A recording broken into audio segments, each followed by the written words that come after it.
Kung hanap mo ay subcompact na SUV, perfect pang family, matipid sa konsumo, futuristic ang design, naka zero down payment, merong exclusive freebies na worth 30,000 pesos at meron pang free 1 month amortization. Guys, wag mo nang ilipat to. Ito na yung hanap mo, ang ating 2025 Mitsubishi X-Force GLS automatic transmission. Tara guys, i-demo natin kung ano nga ba yung meron dito sa ating X-Force. Tara guys, let's check out our engine for this 2025 X-Force. So, ito ang ating engine bay ng ating X-Force. Equip ito ng 1.5 liter, 4-in-line, dual overhead camshaft, 16 valve. So meron na tayong MyVec technology na kinarga dito sa ating X-Force. At ang kanyang horsepower ay 105 and paired with 141 Newton meter of torque. And then para sa ating transmission naman, meron tayo tinatawag na CVT or continuously variable transmission. Simulan natin dito sa harap ng ating X-Force. Makikita nyo, unang-unang mapapansin nyo, naka T-shape LED headlight na tayo dyan guys. So napaka-sharp at very sporty ng design na itong ating headlight. And pagdating naman dito sa ating grille, guys, yan, napakaganda. Very unique yung kanyang design and napaka-futuristic din. While dito naman sa ating fog light ay equip na rin tayo ng LED. Guys, pagdating naman dito sa side profile ng ating Mitsubishi X-Force, mapapansin natin na naka-black finish na ang ating side mirror at syempre integrated na rin dito ang kanyang turn signal light. While dito naman sa ating pillar, naka-blackout na rin siya papunta sa roof. So yung roof natin dito guys, lahat ng X-Force variant natin or colors, black painted na ang ating roof para sa much sportier design and premium look ng ating mga unit. Pagdating naman dito sa ating mags, equip tayo ng, pakita ko lang sa inyo, equip tayo ng 18 inches, two-tone alloy wheels. Ang ating tire size ay 225 by 50 R18.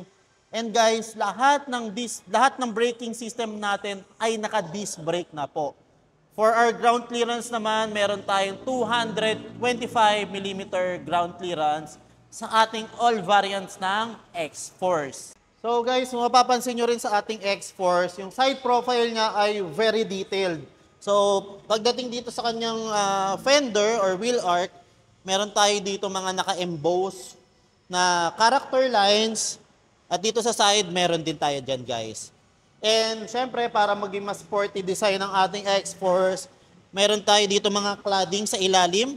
So naka-blackout din siya para hindi ganong dumihin tignan kapag naputikan ng ating X-Force. Pagdating naman dito sa loob guys, i-check natin kung ano nga ba yung meron or mga pasabog dito sa loob ng ating Mitsubishi X-Force. So guys, i-actual demo natin kung paano nga ba natin pinapagana yung smart entry or yung keyless entry. Ito yung pinaka-remote key natin, lalagay ko lang sa bulsa ko. Yan, tapos guys, naka-fold yung side mirror natin. Pipituntik ko lang itong button natin dito na black. Try natin. So, mag-unfold yung side mirror at the same time, may open na natin yung unit. So, ganong procedure din po yung gagawin natin if ever na gusto na natin i-lock tong ating X-Force. So, pipindutin natin yung button, maglalak yung side mirror, at nakalak na tong door handle natin. So, ganyan lang po kadali i-operate itong keyless entry or smart entry natin sa ating X-Force. Then, tatry naman natin yung infotainment system natin. Kung ano nga ba yung meron dito sa ating display. Start naman natin itong ating Mitsubishi X-Force. Kung ano nga ba yung nandito sa loob or sa ating infotainment system. I-check natin at i-explore natin. Samahan nyo ako guys. So, pag in-start pa lang natin ang Mitsubishi X-Force, apakan lang natin yung brake and then one touch lang tayo dito sa start engine button. Ayan. So, na-start na natin yung makina natin. Next na gagawin natin guys, since mainit, i-on na natin yung air condition system natin. So, yan po yung air condition system natin. Meron tayong tinatawag na dual zone. So, ang purpose nito, pwede kong kontrolin yung temperature dito sa side na to at yung temperature dito naman sa aking passenger. So paano natin papaganahin yan guys? Ito yung mga control niya. Then ito naman yung control natin guys para dito sa passenger natin. Yan. Then meron po tayong blower dito. Pwede natin siyang i-adjust. And good thing dito sa ating X-Force, naka auto climate control. At meron tayong Nano EX technology na ginagamit dito sa ating air condition system. Guys, samahan nyo naman ako i-explore kung ano nga ba yung meron dito sa 12.3 infotainment system ng ating mga Mitsubishi X-Force. So yan guys, yan po yung ating 12.3 inches infotainment system. I-check natin kung ano nga ba yung mga meron dito. So try natin i-home button muna natin. Ayan. So, yan guys. Ito yung lumabas agad. Yung radio, yung steering control natin, and then yung mga temperature guys. So, try natin pindutin to. Nakalagay na dyan yung mga daming mga information guys. Actually, hindi ko rin alam yung iba dyan. Pero sa mga tawag ng technical na mga information, mga techie kayo natin dyan, for sure alam nyo yan. So, nandito yung brake level natin, yung coolant, yung injection, yung steering natin, kung nasaan posisyon ba tayo. So, gumagalaw din yan. Accelerator, tatry natin apakan yung gas pedal. So, yan. Yung vacuum, yung torque. So, nandyan lahat yan guys. Balik tayo dito. And sa altitude. And guys, meron tayong altitude, driving score, fuel economy, eco score. Ayan. And dito naman tayo guys. So ito yung sa steering natin. So try kong i-rotate yung steering wheel. Inire-rotate natin.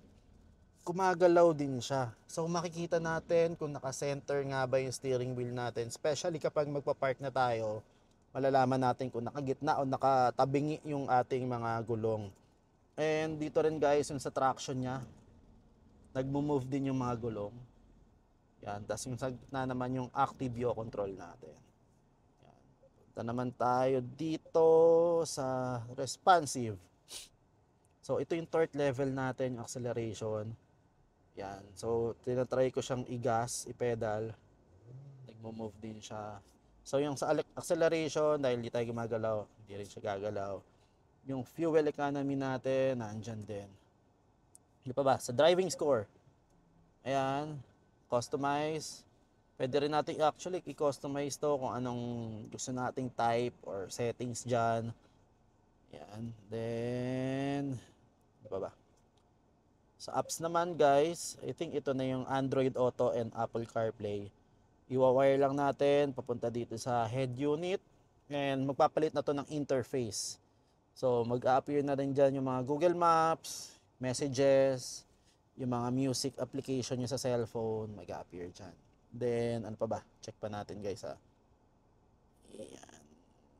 So, basically, yan po yung ating mga options dito sa ating infotainment system. Ano ba tong sa settings natin? Actually, pwede palitan yung wallpaper. Okay. Gallery, check tayo ng iba. Oh. So yan guys, pwede natin palitan din pala yung wallpaper natin. Back natin, hanap tayo iba pang design. So ito na lang para mabulak-bulak. Yan. So yan guys, pwede natin palitan yan. And I think pwede rin natin ilagay dito yung mga personalized wallpaper natin or picture natin. Ayan. Tapos guys, nandito naman yung meter cluster natin. So, fully digital na siya, 8 inches na. So, napakadami din mga information, mga vital information na kailangan natin dito sa unit. Makikita natin yan lahat dito sa ating meter cluster. So guys, explore natin kung ano nga ba meron dito. Yan. So, may operation sound, turning signal sound, pwede natin ibahin. Yung reminder, notification, driver assistant, subunit speed, display type. So lahat pwede natin maiba dito sa ating meter cluster. And para sa controls naman pala guys, nandito yung controls natin sa left side ng kanyang steering wheel. Yan guys, yung ating meter cluster. At para dito naman sa ating mode, meron tayong normal, wet, gravel, mud. So, 4 na setting. So, kahit saan natin dalhin ang ating Mitsubishi X-Force ay kayang-kaya niya mapabaha. Minimal na baha, light trail, pwede nating dalhin itong ating X-Force. Marami na pong sumubok niyan, marami na pong nag-review at okay naman po, successful naman po na itry nila. Meron tayong electronic parking brake and brake auto hold. Then para naman dito sa ating speaker guys, equip tayo ng 8 speaker Yamaha. So perfect na perfect para sa mga mahilig mag sound trip dyan, lalo na kapag long drives, para ma-feel natin yung premium, yung quality ng sound netong ating X-Force. Punta naman tayo dito sa second row ng ating Mitsubishi X-Force. So guys, pasok tayo. So, ito yung feel natin sa second row. Napaka-komportable, maluwag yung legroom, maganda yung height ng headroom, at napaka-chill na chill kapag nakaupo tayo dito. So, ano nga ba meron dito sa second row guys? Pakita ko sa inyo. Una, meron po tayong aircon vent para dito sa ating second row.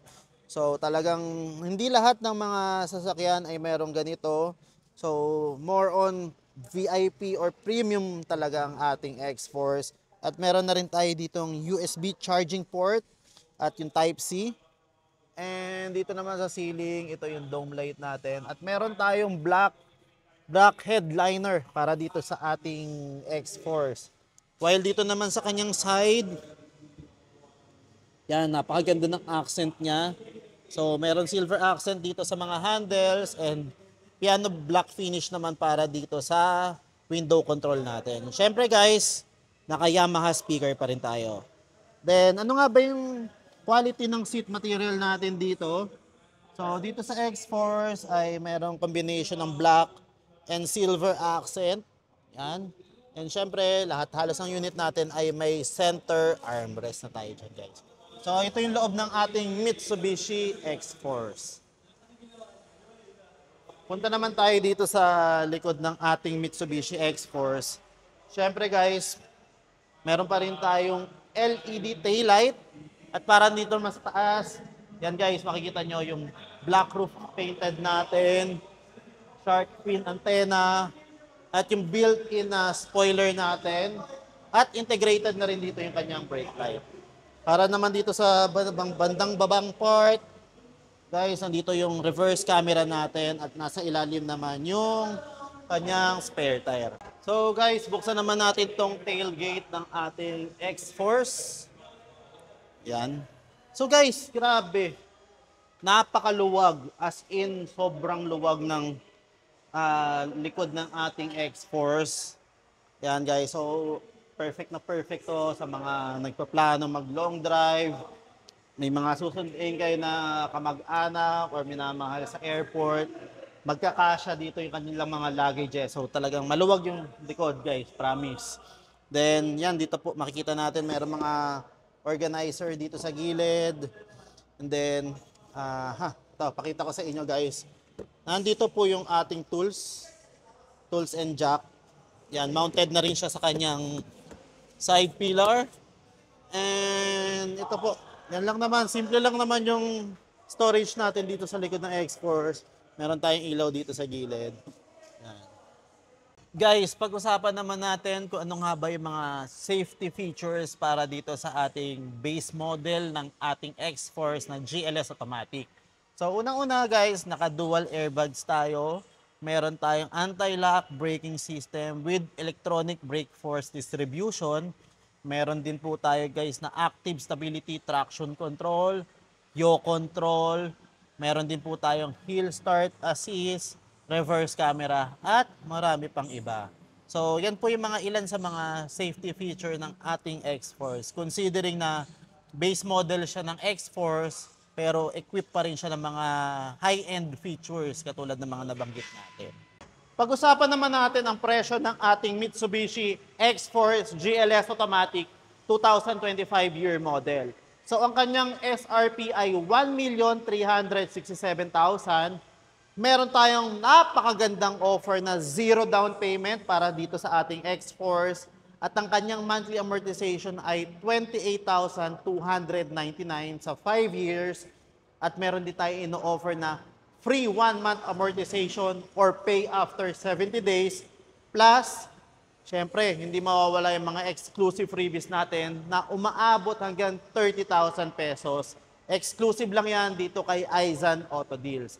So, ano-ano nga ba ang mga exclusive freebies natin? So guys, ipa-flash na lang natin dito sa screen yung mga list kasi medyo marami-rami to. So, ipapakita ko lahat dito sa screen kung ano nga ba yung mga binibigay natin ng mga exclusive freebies sa ating mga kliyente. Para sa mga client na residing outside Metro Manila, meron lang tayong certain out-of-town charge depending kung gaano tayo kalayo dito sa Metro Manila.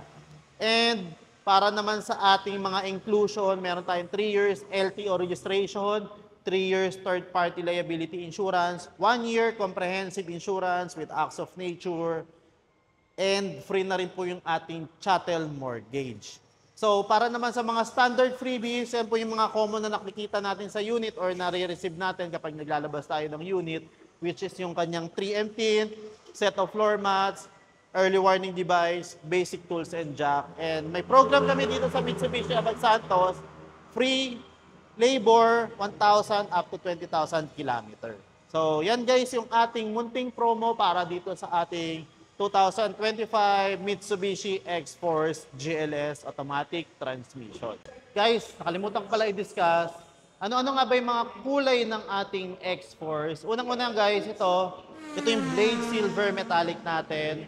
Meron din tayong graphite gray metallic, white diamond, at yung special color natin dito na energetic yellow. So, yan po yung ating Mitsubishi X-Force. So, maraming salamat po sa nanood ng ating munting video para dito sa ating 2025 Mitsubishi X-Force GLS Automatic Transmission. Guys, sa mga interesado mag-avail, 100% naka-zero down payment, merong free amortization, merong exclusive freebies worth 30,000 pesos, mababa ang monthly guys. So, grab this opportunity. Ako po ang tutulong sa inyo para makapagpa-approve tayo sa bangko. Basta kompleto requirements, pasok tayo sa criteria ng bangko, mabilis lang po natin mailalabas itong unit nyo. So, once again, this is Aizan Diaz, your Mitsubishi sales agent here at Mitsubishi Abad Santos, Manila. So, ride smart, ride strong, ride Mitsubishi. See you soon!